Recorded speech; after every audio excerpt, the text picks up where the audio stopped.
ఎంతమంది ఉన్నారన్నది ముఖ్యం కాదు, ఎవడు ఉన్నాడన్నది ముఖ్యం అంటున్నారు పవన్ కళ్యాణ్. ఆయన కథానాయకుడిగా నటిస్తున్న కాటమరాయుడు చిత్రం టీజర్ విడుదలైంది. ఇందులో పవన్ ఈ పవర్ఫుల్ డైలాగ్ చెబుతూ కనిపించారు. టీజర్లో రాయుడు అంటూ వస్తున్న నేపథ్య సంగీతం ఆకట్టుకుంటుంది. కిషోర్ కుమార్ పార్థసాని దర్శకత్వం వహిస్తున్న ఈ చిత్రంలో శృతి హాసన్ కథానాయిక, శరత్ మరార్ నిర్మాత, అనూప్ రూబెన్ స్వరాలు సమకూర్చనున్నారు. ఉగాదికి కాటమరాయుడు చిత్రాన్ని విడుదల చేయడానికి సన్నాహాలు చేస్తున్నట్లు చిత్ర బృందం తెలిపింది.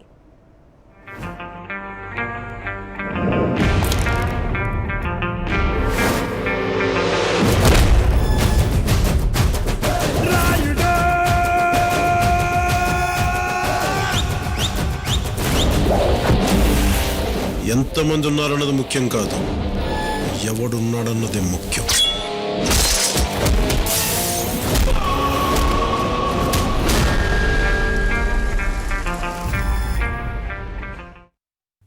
For more updates, please subscribe 99 TV Telugu.